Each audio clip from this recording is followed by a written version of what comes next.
Good morning student. तो जैसा कि हम लोगों का रनिंग चैप्टर ये प्लांट किंगडम चल रहा है और प्लांट किंगडम में हम लोगों ने प्रीवियस क्लास में कंप्लीट किया था एल्गी के बारे में। ओके, एल्गी के बाद में हम लोगों को देखना है कि एल्गी के 3 टाइप्स हैं, ब्राउन एल्गी, ग्रीन एल्गी और रेड एल्गी। तो वो सब स्टार्ट करने के पहले वैसे तो ये जो टॉपिक आज हम ये स्टार्ट करने वाले हैं वो है अल्टरनेशन ऑफ जनरेशन। ठीक है, टॉपिक है हमारा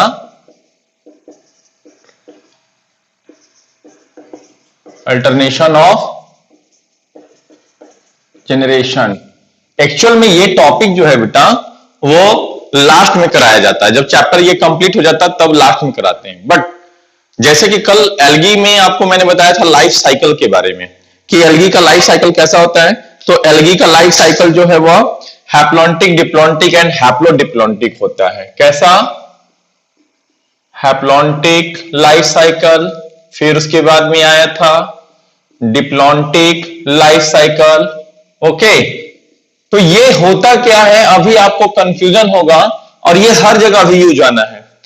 जो एल्गी हम पढ़ेंगे उसके बाद ब्रायोफाइटा पढ़ेंगे, टेरिडोफाइटा पढ़ेंगे, तो उसमें आपको लाइफ साइकिल में हम लिखा देंगे सिर्फ haplontic life cycle, diplontic life cycle या फिर हैप्लोडिप्लॉन्टिक लाइफ साइकिल। तो इसका मतलब ये है, पहले आपको ये पता होना चाहिए कि आखिर ये हैप्लॉन्टिक लाइफ साइकिल क्या है या फिर डिप्लॉन्टिक लाइफ साइकिल क्या होता है। तो इसीलिए पहले मैं ये टॉपिक को अभी कवर हम लोग कर लेंगे ताकि आगे इसका कहीं पर भी अगर यूज हो तो वो आपको अच्छे से समझ में आ जाए। ओके, तो अल्टरनेशन ऑफ जनरेशन में हम लोगों को 3 तरह के लाइफ साइकिल के बारे में जानना है। First one is the haplontic life cycle and second one is the diplontic life cycle and third one is the haplo diplontic life cycle.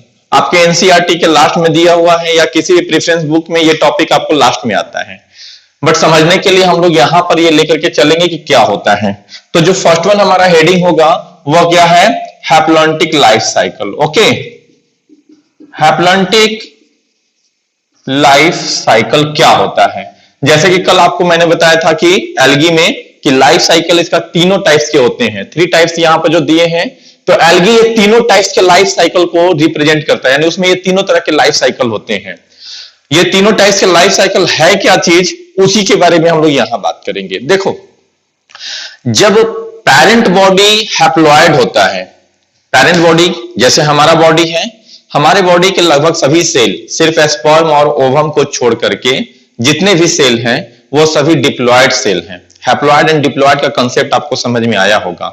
Haploid का मतलब होता है कि जिस सेल में सिंगल सेट ऑफ क्रोमोसोम हो, और डिप्लॉयड का मतलब होता है जिस सेल में 2 सेट्स ऑफ क्रोमोसोम, यानी हर क्रोमोसोम पेयर में होगा। पेयर में क्यों होगा? कि 1 क्रोमोसोम कमिंग फ्रॉम दी ये father and 1 chromosome coming from the mother. तो दोनों, एक मदर के गैमेट से आया और दूसरा फादर के गैमेट से आया, यानी मेल पेरेंट और फीमेल पेरेंट दोनों के गैमेट में single single set of chromosome आए और वो आपस में फ्यूज करके 2 सेट्स ऑफ क्रोमोसोम कर दिए। तो उसी को कहते हैं हम लोग डिप्लॉन्टिक, ये हैप्लॉन्टिक और डिप्लॉन्टिक। तो यहां पर देखो, हमारे बॉडी के हर एक सेल में 2 सेट्स ऑफ क्रोमोसोम है, तो हमारा जो सेल है वो डिप्लॉन्टिक, यानी हमारा लाइफ साइकिल डिप्लॉन्टिक में आएगा। लेकिन जब किसी प्लांट में हैप्लॉयड सेल ऑफ क्रोमोसोम होंगे उसके पेरेंट बॉडी में, यानी उसके बॉडी में, तो उसको हम लोग कहेंगे हैप्लॉन्टिक लाइफ साइकिल। ओके, इसी चीज को हम लोग समझते हैं। तो जो सोमैटिक फेज या वेजिटेटिव फेज होगा वह सिंगल फेज का होगा, और सीटीज, और वो जो फेज होगा वह हैप्लॉयड होगा। कहने का मतलब यहां पर जो हम लोग बात कर रहे हैं ये जो हैप्लॉन्टिक में, तो ये खास करके एग्जांपल भी देंगे हम लोग। तो सिंगल वेजिटेटिव और सोमैटिक फेज, सिंगल वेजिटेटिव और या उसी को हम लोग सोमैटिक फेज। सोमैटिक फेज कहने का मतलब 2 तरह के सेल हैं हमारे बॉडी में भी, एक होता है सोमैटिक सेल और दूसरा होता है बेटा जर्म सेल। ठीक है, आपको मैं इधर थोड़ा बता देता हूं। तो अकॉर्डिंग टू जनरेशन के हिसाब से सेल जो है वह 2 तरह के, एक होते हैं बेटा सोमैटिक सेल, सेल आप पढ़ चुके हैं, और दूसरा होता है जर्म सेल। सोमैटिक सेल का मतलब जो हमारे बॉडी के ऑर्गन में है। ओके, यानी ये सेल हमारे सेक्सुअल रिप्रोडक्शन में पार्टिसिपेट नहीं करता है, तो कह सकते हैं not participate in sexual reproduction. और जर्म सेल का मतलब ये पार्टिसिपेट करेगा, participates in sexual reproduction. Okay, sexual reproduction. इसी से बेटा गैमेट बनते हैं। ओके, और गैमेट हमेशा हैप्लॉइड होता है, यह बात याद रखना। हैप्लॉइड कहने का मतलब कि जिसमें सिंगल सेट ऑफ क्रोमोसोम हो। ओके, ऊपर बना देता हूं, सिंगल सेट ऑफ, एक ही सेट के क्रोमोसोम होंगे। लेकिन सोमैटिक सेल ये जनरली एनिमल में डिप्लॉयड होता है, और प्लांट में यही सोमैटिक सेल हैप्लॉइड भी हो सकता है और डिप्लॉयड भी हो सकता है। तो यहां पर ये देखिए, ये हैप्लॉइड और डिप्लॉयड, हैप्लॉइड को n से रिप्रेजेंट करते हैं और डिप्लॉयड को 2n से रिप्रेजेंट करते हैं। तो यानी n का मतलब जब इसमें भी सिंगल सेट ऑफ क्रोमोसोम होंगे, और डिप्लॉयड का मतलब 2 सेट्स ऑफ क्रोमोसोम, सभी क्रोमोसोम पेयर में होंगे बेटा। ओके, तो ये हो गया 2n, ये हो गया n। तो यानी जो सोमैटिक फेज है, यानी वो सिंगल एक ही फेज में होगा, दो अलग अलग फेज नहीं आएंगे उसमें। और जो उसे वेजिटेटिव या सोमैटिक फेज, सिंगल वेजिटेटिव और सोमैटिक फेज ही होंगे, यानी एक ही फेज में आएगा। और वो आगे हम आपको बताएंगे कि 2 फेज भी होता है, ठीक है। और इट इज, और ये जो सोमैटिक फेज होगा वह कैसा होगा, it is haploid and often called, या सिर्फ कॉल्ड, और इसी को क्या कहते हैं हम लोग, ये जो होगा इसी को कहते हैं हम लोग गैमेटोफाइट। तो यानी जो प्लांट बॉडी है, मेन बॉडी है उसका, वो गैमेटोफाइट है, क्योंकि वह गैमेट हमेशा हैप्लॉइड होता है, तो उसका प्लांट बॉडी ही जो है वो गैमेट के जैसा है, इसीलिए उसको हम लोग कहते हैं, उसके प्लांट बॉडी को गैमेटोफाइट। पहली बात तो ये समझ गए। तो कहते हैं कि यह सिंगल वेजिटेटिव या सोमैटिक फेज में होता है, और वो जो फेज होता है वो हैप्लॉइड होता है, और इसीलिए उसको हम लोग कहते हैं गैमेटोफाइट, एंड कॉल गैमेटोफाइट। पहली बात तो यहां तक ये समझना होगा आपको, इट इज कॉल्ड गैमेटोफाइट। इसी को क्या कहें हम लोग, गैमेटोफाइट कह दिए। ओके, अब इसका अगर आप लोग को ये डायग्राम एक बना के मैं दिखाता हूं कि गैमेटोफाइट का, गैमेटोफाइट नहीं मतलब इस साइकिल का,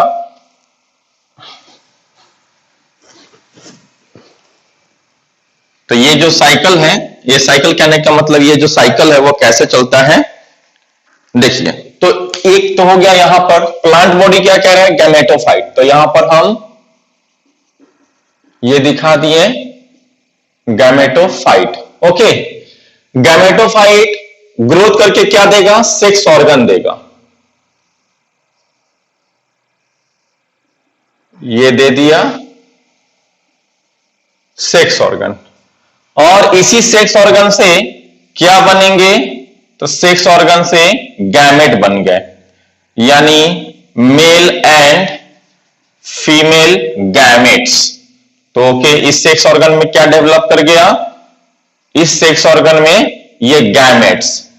और गैमेट हमेशा कैसे होते हैं, गैमेट हमेशा बेटा एन होता है, यानी हैप्लॉइड। जाइगोट हमेशा डिप्लॉयड और गैमेट हमेशा हैप्लॉइड, ये एन हो गए, दो गैमेट बन गया। दोनों गैमेट का फ्यूजन होना है, ये दोनों गैमेट अब ये क्या कर लेंगे, फ्यूजन, यहां पर हो गया फ्यूजन, गैमेट फ्यूजन कर लेंगे। गैमेट फ्यूज करके क्या बना देंगे, जाइगोट, ठीक है। गैमेट फ्यूज करके यहां पर ये दे दिए जाइगोट। जाइगोट दोनों ये फ्यूज कर गए हैं, तो एक जाइगोट सिंगल सेल मिल गया। जाइगोट हमेशा 2n, यानी 2n का मतलब 2n कहीं पर भी रहे बेटा तो आपको ध्यान में रखना है कि वो डिप्लॉयड होता है, और n कहीं पर भी है, जैसे यहां पर n, यहां पर n, तो वो समझो कि हैप्लॉयड है। हैप्लॉयड को रिप्रेजेंट करने का तरीका ही है n से, और डिप्लॉयड को रिप्रेजेंट करने का तरीका है किससे, तो जाइगोट से। अब इसी जाइगोट में क्या हो जाएगा, इस जाइगोट में मियोसिस होगा। ओके, मियोसिस होकर के ये क्या बना के देगा, मियोस्पोर। ये अब यहां पे हैप्लॉइड हो गया, क्योंकि कभी भी किसी भी सेल में अगर मियोसिस होता है तो उससे बनने वाले सेल कैसे हो जाएंगे, हैप्लॉइड हो जाएंगे। यही मियोस्पोर फिर कन्वर्ट हो जाएगा किसमें, गैमेटोफाइट में। आप देखिए पूरा डायग्राम को, वह कन्वर्ट हो गया फिर किसमें, गैमेटोफाइट में। तो यह गैमेटोफाइट फिर कैसा होगा, एन, क्योंकि एक बार मियोसिस होने के बाद में वो जो सेल बनेगा वो हमेशा हैप्लॉइड रहेगा। तो यहां पर मियोसिस हुआ है, तो ये मियोसिस होने से मियोस्पोर, तो मियोसिस होने के बाद मियोस्पोर का मतलब वो सेल है। तो ये 4 सेल बनते हैं, एक बार मियोसिस किसी सेल में होता है तो 4 सेल बने, तो मियोस्पोर 4 मियोस्पोर बने, तो यहां पर ये सभी हैप्लॉइड हो जाएंगे, और यही है मियोस्पोर डेवलप होकर गैमेटोफाइट हो गया। तो कभी भी किसी एक सेल में अगर मियोसिस हो गया तो वो हैप्लॉइड ही रह जाएगा, तो देख लो इसलिए यह हैप्लॉइड। और जाइगोट हम क्या बोले थे, डिप्लॉइड। तो यहां पर गैमेट फॉर्मेशन के टाइम पे मियोसिस नहीं होता है। यहां गैमेट फॉर्मेशन, यहां गैमेट बना तो गैमेट के लिए मियोसिस नहीं किया है, यह गैमेट फॉर्मेशन के लिए माइटोसिस करके गैमेट बनाएगा। लेकिन हमारे सेल में गैमेट फॉर्मेशन के टाइम पे मियोसिस होता है। इसी वजह से हमारा जो स्पर्म या ओवम, जो सेक्स सेल है, जो रिप्रोडक्शन में पार्टिसिपेट करते हैं, वो हैप्लॉइड होते हैं। लेकिन ये प्लांट जो इस तरह का है, ये यहां पर गैमेट फॉर्मेशन के लिए मियोसिस नहीं किया है। जाइगोट के बाद जिसमें मियोसिस होता है वो हैप्लॉइड होता है। तो ऐसे लाइफ साइकिल को ही हम लोग कहते हैं हैप्लॉन्टिक। यही क्या हो गया, इस तरह का लाइफ साइकिल जिसमें चलता है उसी को क्या कहते हैं हम लोग, हैप्लॉन्टिक लाइफ साइकिल। और इसी का एग्जांपल है क्लेमाइडोमोनास। क्लेमाइडोमोनास यह भी एल्गी है, सब एल्गी का ही नाम दे रहे, क्लेमाइडोमोनास, वॉल्वॉक्स, एस्पायरोगायरा, वॉल्वॉक्स, एस्पायरोगायरा, ठीक है, ये सभी एल्गी के ही नाम है। ओके, यूलोथ्रिक्स कारा, ये हो गया यूलोथ्रिक्स, यूलोथ्रिक्स हो गया, कारा हो गया, वोचेरिया, ओडिगोनियम, ओडिगोनियम, इटसेट्रा कर देंगे। तो इस तरह के लाइफ साइकिल को हम लोग कहते हैं हैप्लॉन्टिक लाइफ साइकिल। अब इसके बाद में आइए, फर्स्ट वन देख लिया हम लोगों ने, अब देखेंगे डिप्लॉन्टिक लाइफ साइकिल। ओके, ये एग्जांपल सारा आपका नोट डाउन हो गया, वो डायग्राम बन जाएगा। अब इसके बाद में आइए, डिप्लॉन्टिक लाइफ साइकिल क्या होता है। जैसे यहां पर गैमेटोफाइट है, वहां पर स्पोरोफाइट होगा, और वो स्पोरोफाइट डिप्लॉयड होगा। यानी जिस तरह का हमारे बॉडी में होता है, जैसा हमारे बॉडी में होंगे वैसे ही ये प्लांट में होता है, उसी लाइफ साइकिल को हम लोग डिप्लॉन्टिक लाइफ साइकिल कहते हैं। बहुत कुछ ज्यादा डिफरेंस की जरूरत नहीं है। तो डिप्लॉन्टिक का आपको हमेशा याद रखना है कि जब गैमेट फॉर्मेशन के टाइम पे मियोसिस हो, डिप्लॉन्टिक, जाइगोट के बाद में मियोसिस हो, हैप्लॉन्टिक, और हैप्लोडिप्लॉन्टिक थोड़ा अलग है, वो आपको दोनों फेज होते हैं उसमें, तो वो आपको हम आपको दिखाने वाले, जो एनिमल में नहीं है हैप्लोडिप्लॉन्टिक, सिर्फ प्लांट के लिए ही हम लोग पढ़ेंगे। ओके, एनिमल में हैप्लॉन्टिक भी नहीं है। एनिमल में जनरली मोस्ट एनिमल में, सभी एनिमल में डिप्लॉन्टिक ही होते हैं, जैसे हमारे बॉडी में है। हमारे बॉडी में गैमेट बनेंगे, एक मेल गैमेट, फीमेल गैमेट, दोनों फ्यूज करते हैं, क्योंकि एनिमल मोस्टली जो है वह सेक्सुअल रिप्रोडक्शन करते हैं। ओके, तो एनिमल में सेक्सुअल रिप्रोडक्शन होता है, वो एनिमल आप पढ़ चुके हैं, एनिमल किंगडम, वहां पे आपको ये सब चीज आया होगा। तो अब आइए diplontic life cycle. Diplontic life cycle क्या है, डिप्लॉन्टिक लाइफ साइकिल, ठीक है। तो जैसे वहां पर सोमैटिक या वेजिटेटिव फेज, सिंगल सोमैटिक और वेजिटेटिव फेज, तो इसमें भी सिंगल, वेजिटेटिव और सोमैटिक फेज, और वो जो फेज होगा इट इज और वो जो सोमैटिक या वेजिटेटिव फेज है वो डिप्लॉयड है, एंड ऑफ्टन या सिर्फ कॉल्ड स्पोरोफाइट। ये डी स्मॉल भी कर सकते हैं आप, स्मॉल से ही, तो ये स्पोरोफाइट, इट इज कॉल्ड, इसी को हम लोग क्या कहते हैं, स्पोरोफाइट कहते हैं। ओके, तो ये जो हुआ स्पोरोफाइट, और यही स्पोरोफाइट क्या करेगा, गैमेट का प्रोडक्ट, स्पोरोफाइट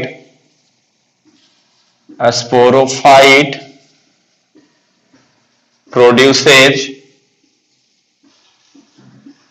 gametes in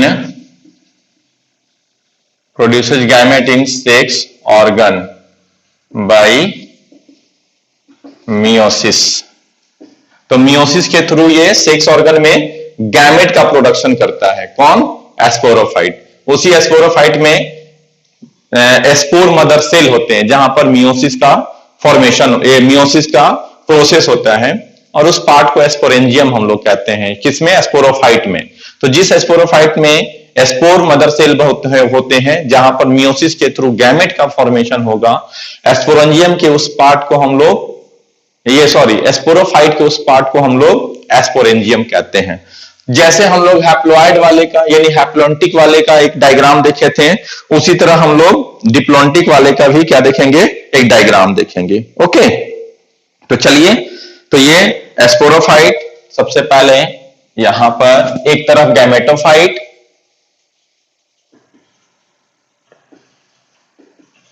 और यहां पर थोड़ा सा इसको और इधर कर दो,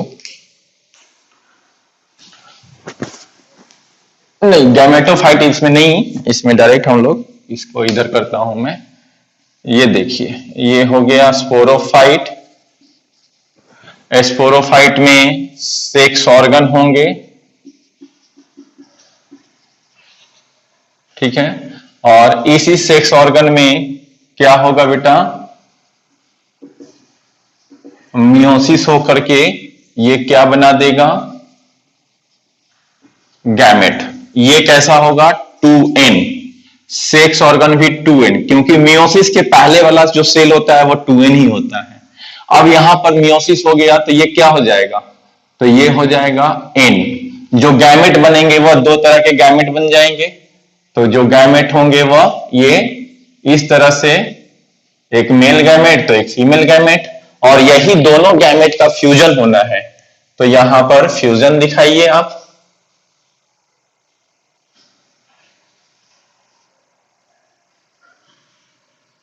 ये हो गया fusion.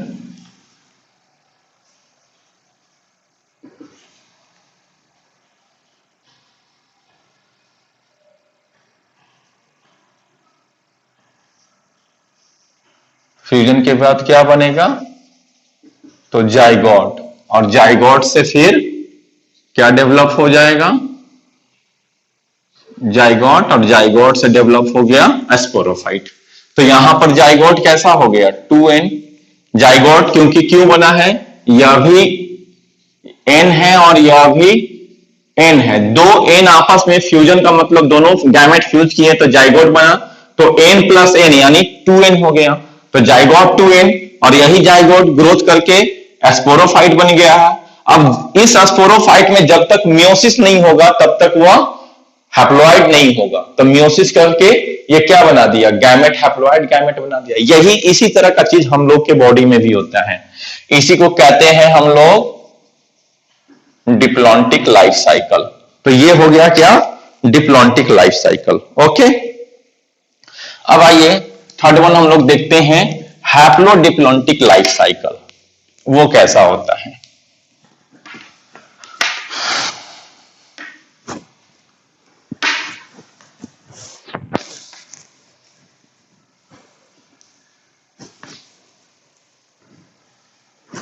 Third one is haplodiplontic life cycle, देखेंगे।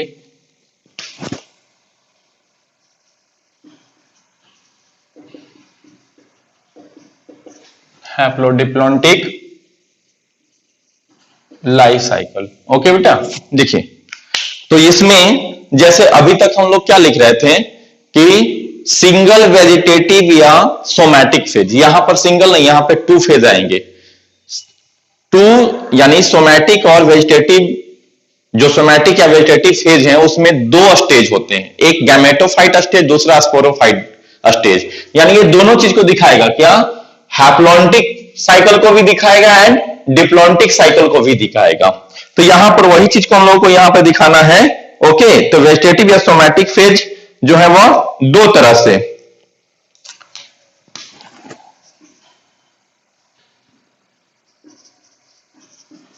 वेजिटेटिव और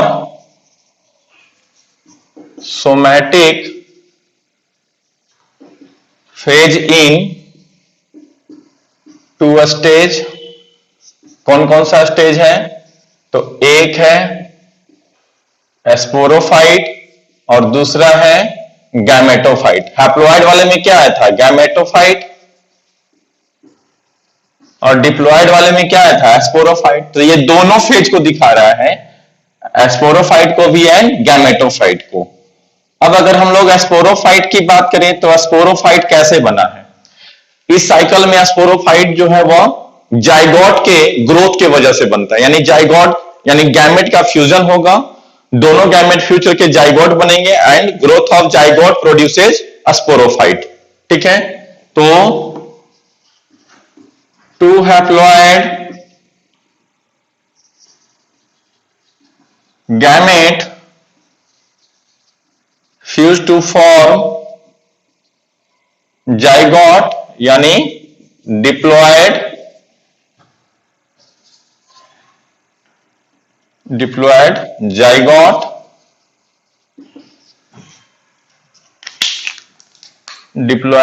जाइगोट,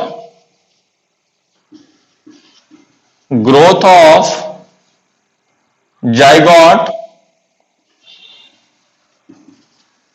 प्रोड्यूसेज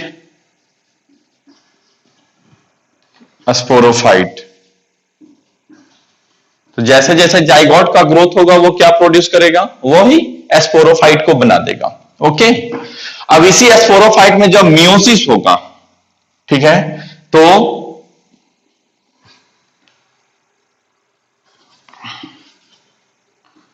इस स्पोरोफाइट में क्या होते हैं? पहले इस स्पोरोफाइट में बेटा दूसरा पॉइंट करके इधर लिख देता हूं मैं। तो इस स्पोरोफाइट में सेक्स ऑर्गन बनते हैं, और वही सेक्स ऑर्गन मियोसिस करके मियोस्पोर बनाएगा, और फिर से वही मियोस्पोर जो हैप्लॉन्टिक में आया था वो गैमेटोफाइट को बनाएगा। ओके, तो स्पोरोफाइट में क्या होता है? स्पोरोफाइट में ये आपका पहले जो स्पोरोफाइट है, स्पोर मदर सेल या जो भी स्पोर होते हैं कहते हैं sporophyte have spore mother cell where meiosis occurs to produce, क्या बनाने के लिए? To produce meiospore. Okay, and that meiospore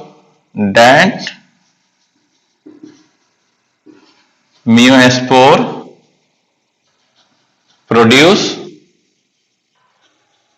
gametophyte, और वही मियोस्पोर क्या बना देगा? गैमेटोफाइट। तो स्पोरोफाइट और गैमेटोफाइट, स्पोरोफाइट बना जाइगोट से, गैमेटोफाइट बना मियोस्पोर। मियोस्पोर कहां हुआ है? तो स्पोर मदर सेल में। स्पोर मदर सेल कहां है? तो स्पोरोफाइट में।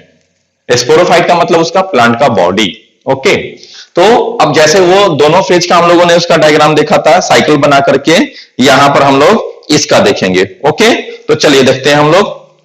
तो यहां पर हम लोग करेंगे, दोनों चीज को दिखाएंगे। क्या क्या है? दो फेज है ना, स्पोरोफाइट और गैमेटोफाइट। तो एक तरफ गैमेटोफाइट और दूसरी तरफ बेटा, थोड़ा सा इसको मैं इधर करता हूं,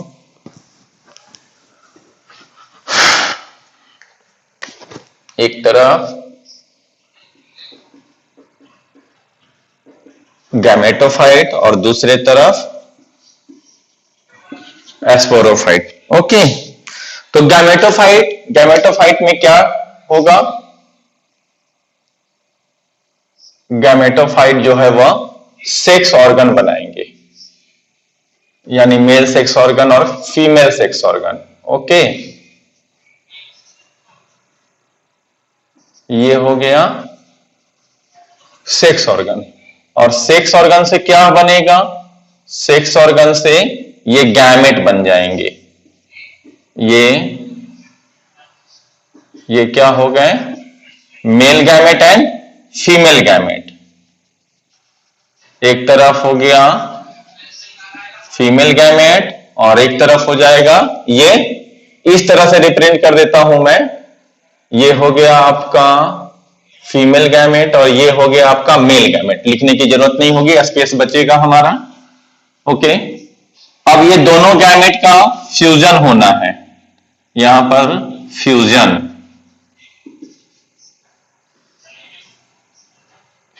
हो गया। फ्यूजन होने से, दोनों गैमेट के फ्यूजन होने से ये क्या हो जाएगा? तो जब दोनों गैमेट का फ्यूजन होगा तो यहां पर ये बन गया जाइगोट, और इसी जाइगोट से फिर क्या बन गया? एस्पोरोफाइट। ये हो गया एस्पोरोफाइट। एस्पोरोफाइट में क्या है? एस्पोरेंजियम, और एस्पोरेंजियम में है एस्पोर मदर सेल। इसी एस्पोर मदर सेल में फिर क्या होगा? मियोसिस। तो मियोसिस से क्या बन जाएंगे? ये हो गया मियोस्पोर, और इसी मियोस्पोर से क्या? तो देखिए यहां से ये मियोस्पोर यानी मियोसिस होने के बाद जो मियोस्पोर है वो गैमेटोफाइट बन गया। अब देखते हैं इसमें कौन सा पार्ट हैप्लॉइड है, कौन कौन सा पार्ट डिप्लॉइड है। आप नोटिस कीजिए, गैमेटोफाइट कब बना है? मियोसिस के बाद बना है। तो मियोसिस के बाद बनने वाला जो भी होगा वो हैप्लॉइड होगा। ओके, तो ये कैसा हो गया? एन। मियोस्पोर कैसा होगा? एन, क्योंकि मियोसिस के बाद में बना है। सेक्स ऑर्गन कैसा होगा? यह भी एन और एन, ये हो गया। तो गैमेट कैसा? एन एन हम आपको यहां पर दिखा चुके हैं। गैमेट वैसे भी हमेशा हैप्लॉइड ही होता है बेटा। ओके, और जाइगोट कैसा हो जाएगा? जाइगोट 2n, क्योंकि फ्यूजन के बाद हुआ है। फ्यूजन के बाद जो भी बनेगा, अगर दो गैमेट या जो भी दो हैप्लॉइड जब फ्यूज कर रहे हैं तो एन एन फ्यूज करने का मतलब दोनों का आपस में जुड़ना, तो ये 2n हो गया। अब जब तक मियोसिस नहीं होगा तब तक यह 2n ही रहेगा, यानी मियोसिस नहीं हुआ है तो ये 2n हो गया। यहां यह भी एस्पोरोफाइट क्या हो गया? 2n। एस्पोरेंजियम 2n, और एस्पोर मदर सेल यह भी 2n। तो आप देखो कि इसमें दोनों चीज दिख रहे हैं, एस्पोरोफाइट भी और गैमेटोफाइट भी। अब यहां से आइए आप, यानी कहां से? तो आप इसको, ये फ्यूजन के उधर का पार्ट, मियोसिस के उधर का पार्ट, ठीक है? यानी फ्यूजन के इधर और मियोसिस के उधर दो अलग अलग चीज है। मियोसिस के पहले या फ्यूजन के बाद वाला पार्ट जो है वह है डिप्लॉइड, और मियोसिस के बाद या फ्यूजन के पहले वाला पार्ट जो है वह है हैप्लॉइड। यही दो चीज है। तो इसी में आप देखो दोनों चीज है हैप्लो डिप्लॉइड, यानी हैप्लॉइड और डिप्लॉइड दोनों एक साथ हैं, इसीलिए यह कैसा हो गया? यह हो गया हैप्लो डिप्लॉन्टिक साइकिल। तो जिस ऑर्गेनिज्म में इस तरह का लाइफ साइकिल देखने को मिले उसको कहते हैं हैप्लोडिप्लॉन्टिक।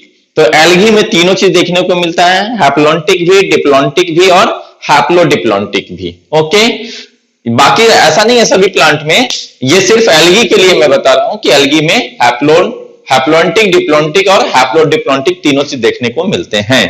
तो ये तो लाइफ साइकिल की बातें थी बेटा, हम लोग समझ गए लाइफ साइकिल की बातें क्या है। अब आइए हम लोग देखते हैं, एल्गी पे फिर से आते हैं।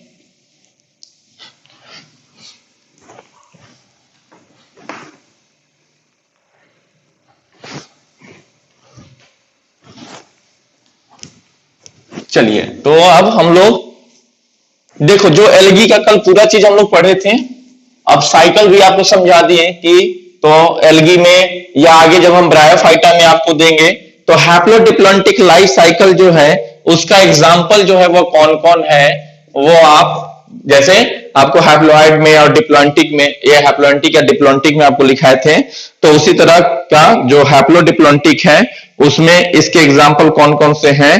तो इसके एग्जाम्पल ये हैप्लोडिप्लॉन्टिक के जो है वह या तो एल्गी है, सम एल्गी,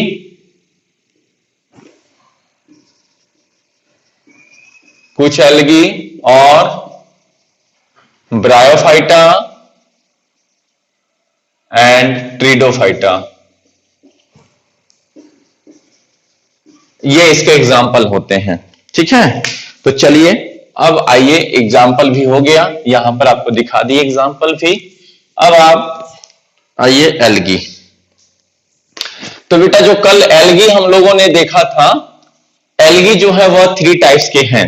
ठीक है, एल्गी कितने टाइप्स के? 3 टाइप्स के। ओके, वो 3 टाइप्स के एल्गी कौन कौन से हैं? तो 3 टाइप्स के एल्गी की अगर बात करें हम लोग, तो ये एक एल्गी जो है, एक का नाम है क्लोरोफाइसी। क्लोरोफाइसी का मतलब होता है ग्रीन एल्गी, क्लोरोफाइसी, या इसी को हम लोग बोलते हैं ग्रीन एल्गी। सेकंड में जो है वह है फियोफाइसी, और इसी को हम लोग कहते हैं ब्राउन एल्गी। और थर्ड वन जो है बेटा वह है रोडोफाइसी, या इसी को हम लोग कहते हैं रेड एल्गी। तो green algae, brown algae and red algae, ये 3 टाइप्स के एल्गी के बारे में हम लोगों को जानना है। तो फर्स्ट वन जो है हमारा वो है ग्रीन एल्गी। नाम ही इसका क्या है? ग्रीन एल्गी है, सॉरी ग्रीन एल्गी। ओके, या फिर क्लोरोफाइसी। ग्रीन एल्गी में टोटल नोन जो स्पेसीज हैं वो 7000 स्पेसीज हैं, यानी 7000 टाइप के ग्रीन एल्गी हैं अभी जो नोन है। एक साइंटिस्ट है, यानी एक प्रेस्कॉट है, साइंटिस्ट हैं, उनका बुक भी आता है माइक्रोबायोलॉजी का जिनका नाम है प्रेस्कॉट।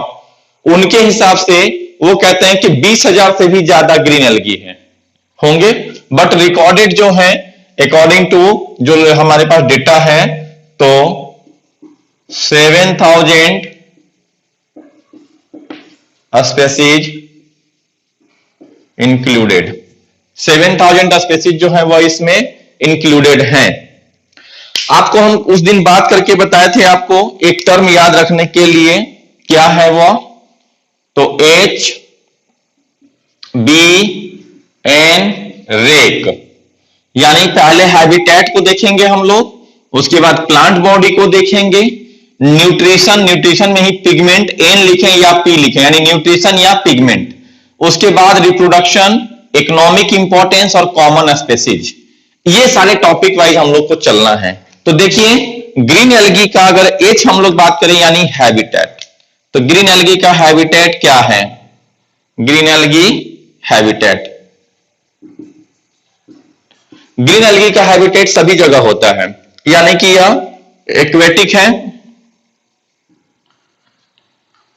एक्वेटिक, और एक्वेटिक में फ्रेश वाटर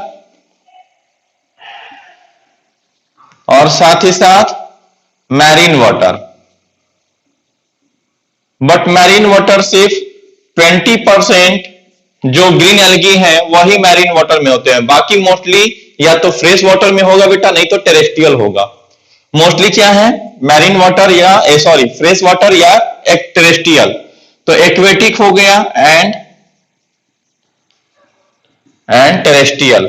टेरेस्ट्रियल में यानी जमीन पे रहने वाला, जमीन में कहां कहां रह सकता है ये? जमीन पे अगर हम लोग बात करें तो टेरेस्ट्रियल में अगर पॉइंट ऑफ व्यू से देखेंगे तो इसको सब एरियल, यानी पूरी तरह से हवा में भी नहीं है और पूरी तरह से कोई सरफेस पे नहीं है, लटकता हुआ किसी चीज पे, किसी प्लांट के ऊपर से लटकते हुए फॉर्म में, तो उसको कहते हैं सब एरियल। या फिर साथ ही साथ सब एरियल होगा, उसके साथ साथ मॉइस्ट सॉइल पे होगा, रॉक पे होगा, कोई चट्टान वगैरह पे, ठीक है, और उसी के साथ साथ ट्री ट्रंक पे होगा। ये वहां वहां जगह हो सकता है। ये इसके हैबिटेट हैं, किसके? ये आपके क्लोरोफाइसिया हम लोग चल रहे हैं, यानी ग्रीन एल्गी का। तो ग्रीन एल्गी में पहले 7000 लिविंग स्पेसीज इंक्लूडेड हैं। और हैबिटेट की बात करें, देखो इसी चीज को हम बहुत लंबा डिक्टेट करके लिखा सकते हैं या बोर्ड पे पूरा भर सकते हैं, कि ऐसे भी हम लिखा सकते हैं कि green algae are habitat in aquatic और fresh water and marine water, mostly fresh water, only 10% green algae are survive in marine water. हो गया एक सेंटेंस। फिर टेरेस्ट्रियल में लिखा देंगे कि some species are survive on rock, moist soil और सब एरियल। सेंटेंस भी लिख सकते हैं आप इसको। ये शॉर्ट फॉर्म में आपको कल ही हमने बोला था कि अगर लिखाने चलेंगे तो इसमें बहुत कुछ लिखाया जा सकता है। मेन उसके जो मेन पॉइंट है पहले उस पर सिर्फ फोकस कर लीजिए, ये इंपॉर्टेंट चीज हो गया। ओके, अब देखो कुछ जो एल्गी ग्रीन एल्गी है वो बर्फ के ऊपर में भी रहते हैं, फ्रोजन, ये जमे हुए बर्फ में भी रहते हैं। हार्मोडियम एक स्पेसीज है, वो फ्रोजन लाइव इन स्नो और फ्रोजन स्नो, ठीक है। तो वो बर्फ में या बर्फ के चट्टान में जो है वो सरवाइव करता है। वो है वो जो स्पेसीज है एस्कोइटेला, SCOTIELA, हार्मोडियम, हार्मोडियम, ये स्पेसीज का नाम है। ये सॉरी H बड़ा नहीं होगा, H से होगा। ओके, एस्कोटेला, हार्मोडियम, ठीक है। ये सब जो स्पेसीज हैं ये लाइव्स ऑन, लिव ऑन कहां? तो स्नो और फ्रोजन फॉर्म। ओके, कुछ एल्गी जो होते हैं सर्वाइवल के रूप में अगर देखें तो वो एपिफाइटिक होते हैं, इंडोफाइटिक होते हैं। एपिफाइटिक और इंडोफाइटिक टर्म, एपिजोइक और इंडोजोइक, ये चार टर्म है। सम स्पेसीज आर, ठीक है। क्या क्या हम कह रहे हैं? एपिफाइटिक, सेकेंड में हमने क्या बोला? इंडोफाइटिक, थर्ड में हमने क्या बोला? एपिजोइक, और फोर्थ में हमने क्या बोला? इंडोजोइक। ये 4 अलग अलग टर्म है बेटा, एपिफाइटिक, इंडोफाइटिक, एपिजोइक और इंडोजोइक, ठीक है। ये 4 अलग अलग टर्म है। एपिफाइटिक का मतलब कि जब कोई प्लांट किसी दूसरे प्लांट के बॉडी के सरफेस पे ग्रोथ करता है, जैसे हम कल डिस्कस किए थे तो आपको बताया था मैंने कि जो प्लांट के स्टेम पार्ट है उस स्टेम के ऊपर भी कुछ ग्रीन ग्रीन, खास करके इस कोंकण रीजन में दिखाई देता है, ग्रीन ग्रीन कलर के कुछ जो है उसके टी ट्रंक जो होते हैं वो हो जाते हैं। This is due to the chlorophyceae, यानी वहां पे एल्गी का ग्रोथ हो गया है। या किसी रिवर के किनारे देखेंगे वहां पे कुछ ग्रीन ग्रीन पूरा एकदम होया हुआ है, तो वो क्यों? वहां पर क्लोरोफाइसी का ग्रोथ हुआ है, इसी वजह से वो इस तरह से। तो एपिफाइटिक का मतलब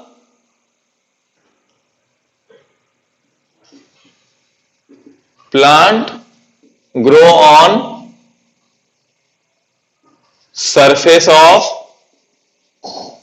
अदर प्लांट, ओके। और इंडोफाइटिक का मतलब कि जो प्लांट के बीच वाले पार्ट में या खास करके जो बैक्टीरिया और एल्गी के बीच वाले बिटवीन दे होते हैं, ठीक है,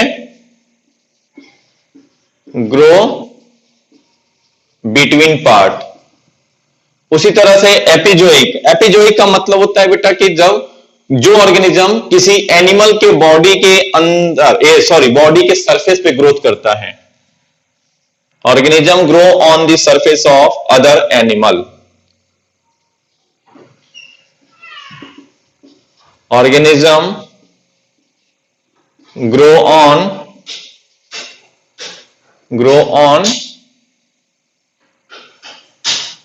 on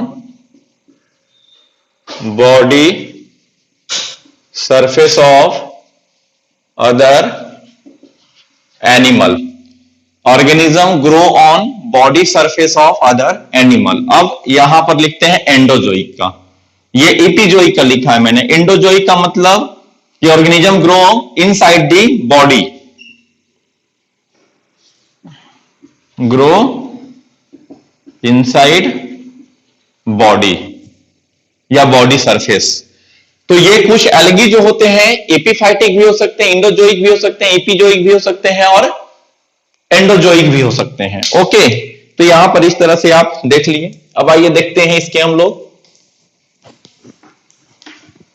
हैबिटेट तो देख लिए हम लोग। अब इसके थैलस के बारे में देखिए। थैलस का मतलब प्लांट बॉडी, यानी कि कल हमने क्या बोला था, थैलोफाइटा नाम क्यों पड़ा है?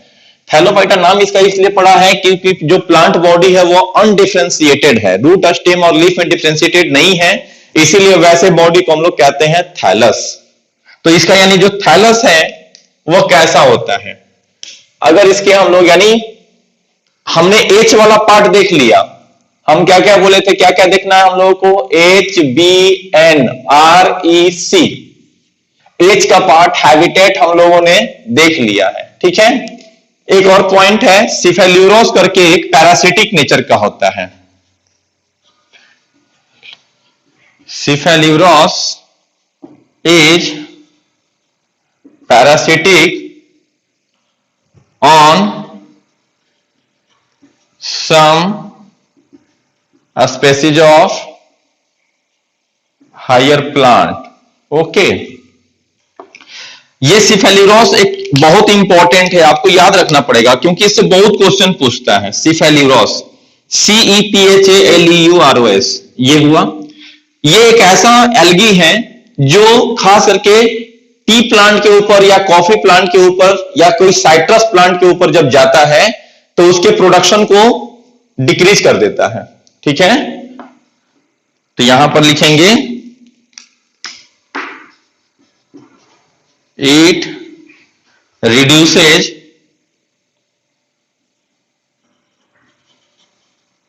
प्रोडक्ट ऑफ टी,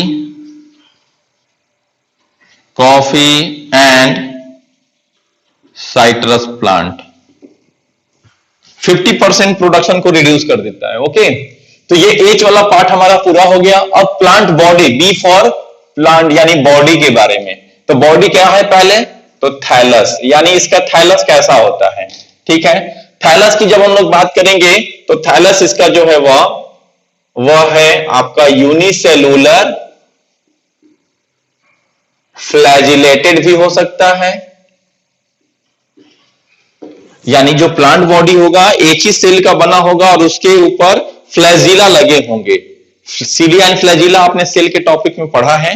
फ्लैजिला और सीलिया जो होते हैं वो मूवमेंट कराने के काम आते हैं। ठीक है, तो जब एक ही सेल का होगा यानी यूनिसेलुलर और फ्लैजिलेटेड होंगे। थैलस ऐसा भी हो सकता है। थैलस का मतलब उसका प्लांट बॉडी, जैसे हमारे बॉडी का मतलब क्या है? हमारे बॉडी में 2 हाथ है, 2 पैर है, 2 आंख है, ये बाल है, गर्दन है, ये सब अलग अलग डिफरेंशिएटेड है ना। लेकिन जब डिफरेंशिएटेड नहीं हो, बस इस तरह से एक हो जाए, ना लीफ पता चल रहा है ना रूट पता चल रहा है, तो ये हो गया थैलस फॉर्म। या किसी भी स्ट्रक्चर में बस इस तरह से वो हो गया। ओके, और रूट स्टेम लीफ में डिफरेंशिएटेड नहीं है कोई भी चीज, इसमें क्या लीफ है क्या रूट है पता नहीं है, तो इस स्ट्रक्चर को हम लोग कहते हैं थैलस। तो इसका जो थैलस या तो यूनिसेलुलर और उसके ऊपर फ्लैजिला लगे हो सकते हैं, ये इस तरह से फ्लैजिला लगा हुआ है। तो वैसे को हम लोग, वैसे थैलस का एग्जांपल जो है यानी यूनिसेलुलर और फ्लैजिलेटेड है, तो वैसे का हम लोग एग्जांपल के रूप में थोड़ा सा, और ये सब याद रखना होगा आपको। जैसे आपके लिए इंपॉर्टेंट हमने यहां पर अंडरलाइन किया है सिफेल्यूरोस, दूसरा अंडरलाइन किया है स्कोटेला हार्मोडियम जो कि स्नो या फ्रोजन फॉर्म में भी रहता है। जनरली क्लोरोफाइसी बर्फ में नहीं हो सकता है, लेकिन ये सरवाइव करता है। ओके, तो ये एक एक्सेप्शनल टाइप का केस हो गया। तो ये सब केस जो है वो आपको एग्जाम में या एमसीक्यू में बहुत ज्यादा फोकस कर देता है, तो आपको ये चीज नोट डाउन करके याद रखना पड़ेगा अपने माइंड में। ओके, तो यूनिसेलुलर फ्लैजिलेटेड, यूनिसेलुलर फ्लैजिलेटेड का एग्जांपल है क्लेमाइडोमोनास, क्लेमाइडोमोनास। ओके, उसके बाद में आइए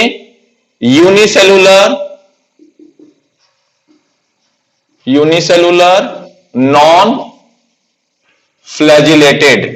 आपसे एग्जांपल पूछ सकता है कि एक ऐसे क्लोरोफाइसी का नाम बताएं जो यूनिसेलुलर और नॉन फ्लैजिलेटेड होता है। जैसे अभी हमने आपको नाम दिया यूनिसेलुलर फ्लैजिलेटेड, यानी ऐसे क्लोरोफाइसी या ऐसे ग्रीन एल्गी का नाम बताइए।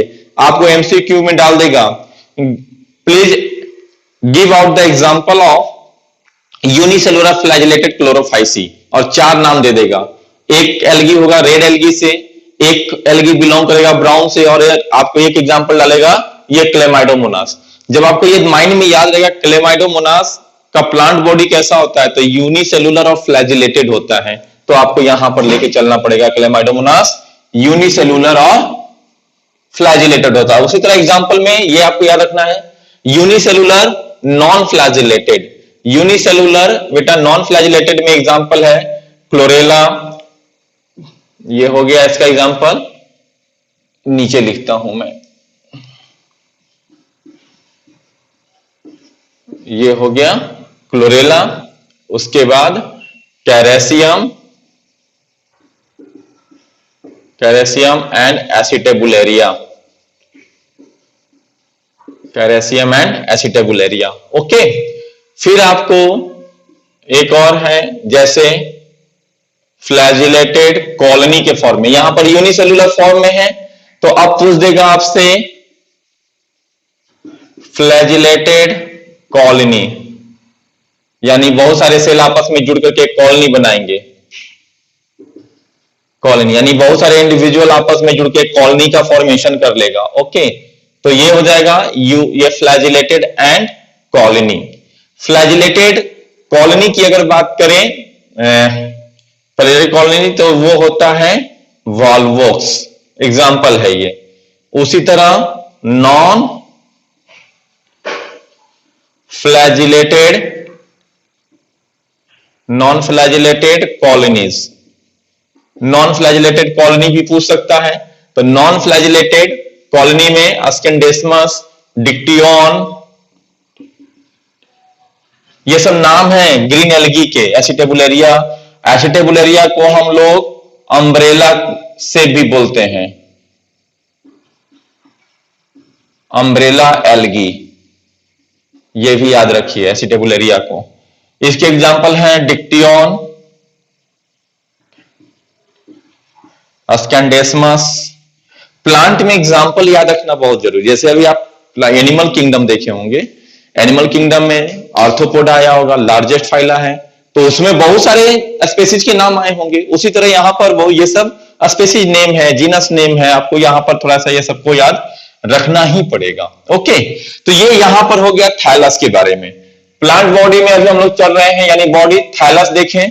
उसके बाद अगर हम लोग इसके सेल वॉल की बात करें कि इसका सेल वॉल कैसा होता है, तो cell wall cellulose and pectose का बना होता है। यानी किस चीज का बना है, तो सेलुलोज का।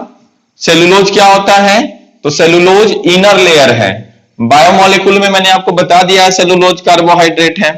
और दूसरा पेक्टोज होता है, पेक्टोज ओएसी लगा हुआ है, तो यह भी कार्बोहाइड्रेट ही है।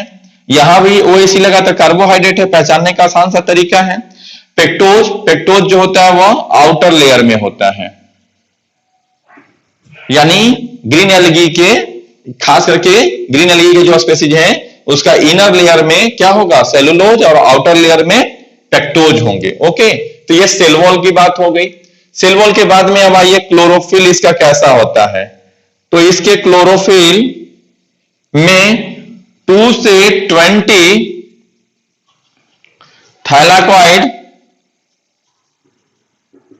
थैलाकॉइड लैमेली, आपको पता है थैलाकॉइड लैमेली, ठीक है, थैलाकॉइड लैमेली होता है, क्योंकि आपको मैंने बताया था कि इसके क्लोरोप्लास्ट में ग्रेना या ग्रेनम एब्सेंट होता है। आप फिर से एक बार सेल के टॉपिक में जाकर के क्लोरोप्लास्ट को खोल के देखिएगा, क्या होता है ग्रेनम, क्या होता है थैलाकॉइड, क्या होता है लैमेली थैलाकॉइड। ठीक है, दो ग्रेनम को जोड़ने के लिए जो बीच में एक पार्ट आता है उसको लैमेली या थैलाकॉइड लैमेली पूरा नाम बोलते हैं। तो इसके क्लोरोफिल में 2 से 20 थैलाकॉइड लैमेली होते हैं क्लोरोप्लास्ट में। उसके बाद आइए इसके कुछ और बेसिक कैरेक्टर।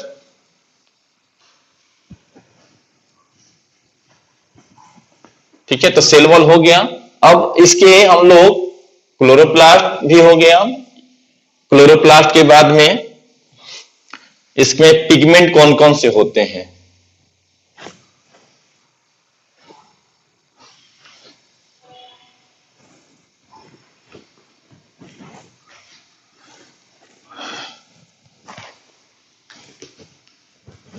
पिगमेंट देखेंगे, रिजर्व फूड मटेरियल देखेंगे। ओके, अब हम लोग क्या देख रहे हैं? तो उसके बाद ये जो देखें पिगमेंट की अगर हम लोग बात करें कि इसमें पिगमेंट कौन कौन से होते हैं, जो हायर प्लांट में पिगमेंट होता है वही क्लोरोफाइसी में होता है। क्यों? यानी कौन कौन से पिगमेंट होंगे?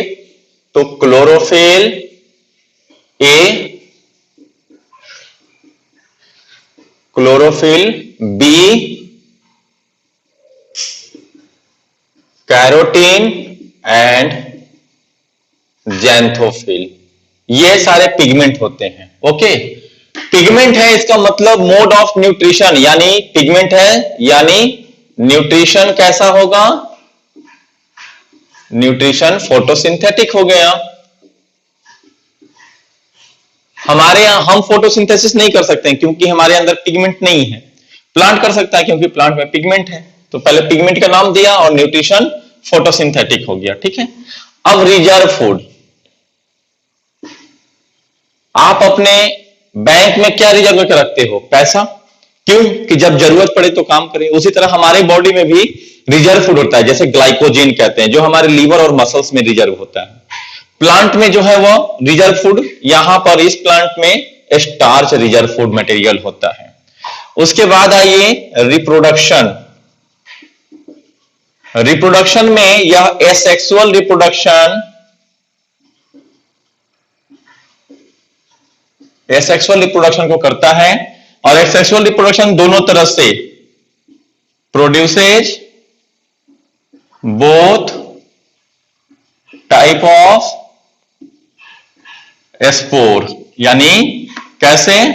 तो मियोस्पोर भी बना सकता है यह, और माइटोस्पोर भी बना सकता है। यानी मियोसिस के बाद बनने वाला स्पोर मियोस्पोर, माइटोसिस के थ्रू बनने वाला स्पोर माइटोस्पोर होता है।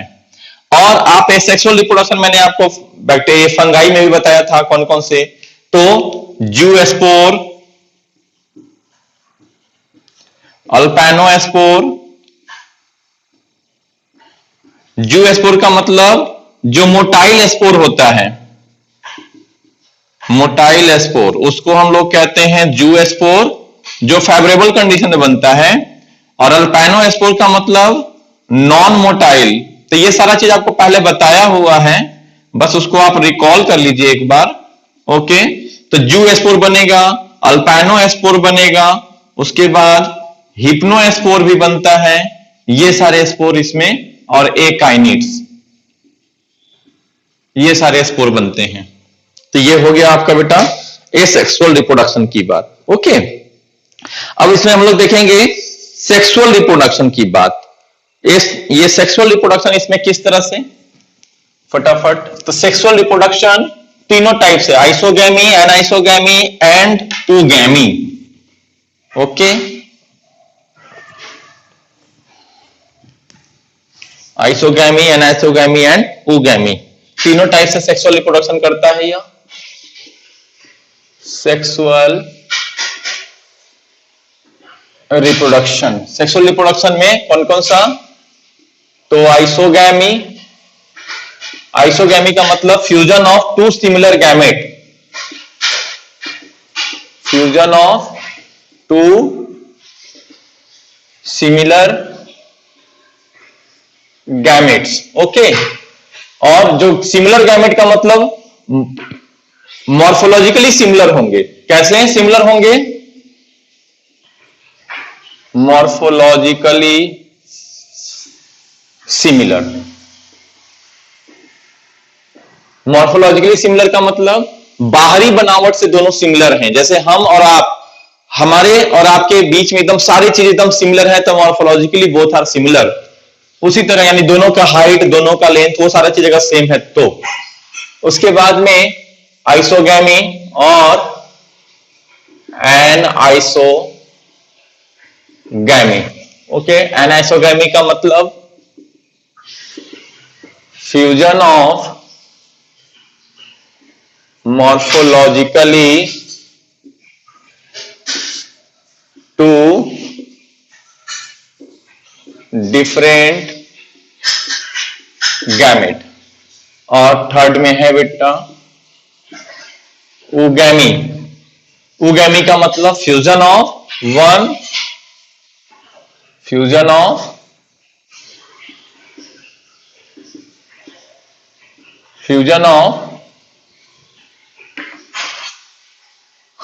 large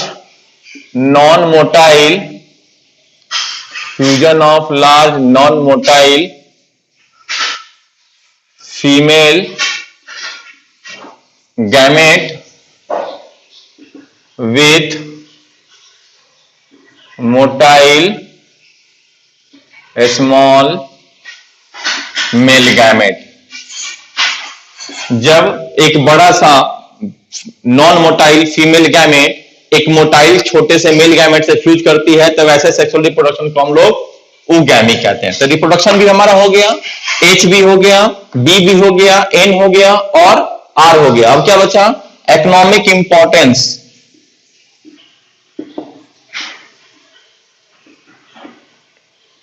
इकोनॉमिक इंपॉर्टेंस में देखो, इसको ग्रीन एल्गी को एज ए फूड सोर्स के रूप में भी हम लोग यूज करते हैं। किसमें? एज ए फूड सोर्स के रूप में। जैसे उल्वा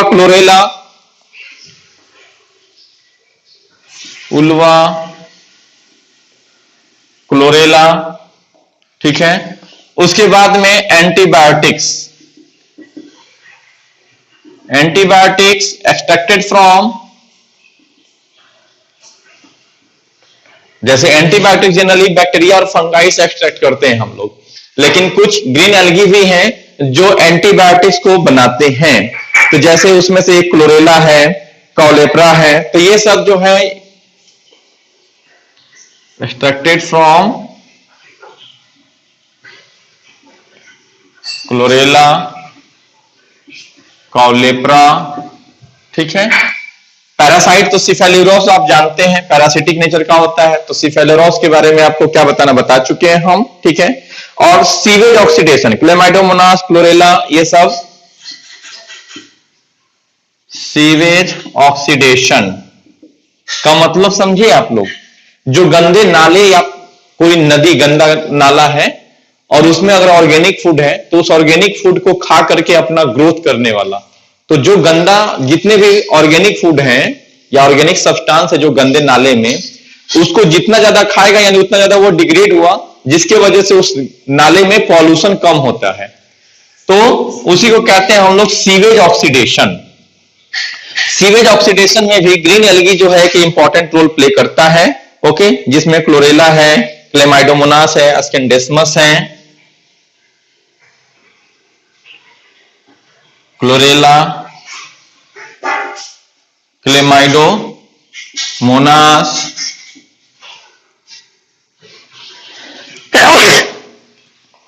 अस्केंडेस्मस, SCENDESMUS, अस्केंडेस्मस, ये सारा हो गया। अब कुछ कॉमन नेम, कुछ कॉमन स्पीसीज। एनसीईआरटी के अकॉर्डिंग आपको कुछ कॉमन स्पीसीज का नाम जानना है, जिसे याद रखो आप C2SUV से। आप नाम देखो, C2 से क्लोरेला आ रहा है आपको, क्लेमाइडोमोनास, तो क्या है ये? Chlorella, Chlamydomonas. यहां पर C2 का मतलब यहां पर यही हो गया, क्लोरेला। फिर सेकंड C2 का मतलब सेकंड क्लेमाइडोमोनास।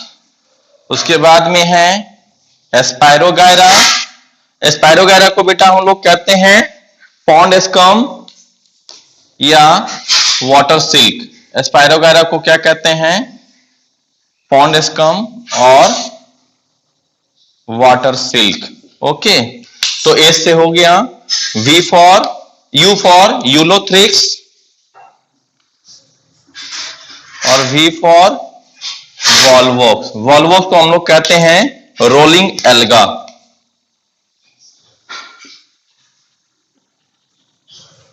रोलिंग एल्गा किसको?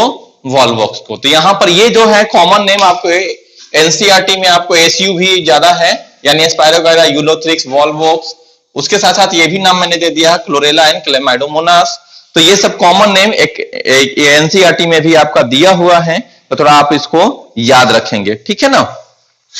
साथ ही साथ ये देखो, ये जो क्लेमाइडोमोनास है ये रेड स्नो को भी बनाता है। क्लेमाइडोमोनास क्योंकि इसका हिप्नोस्पोर इसमें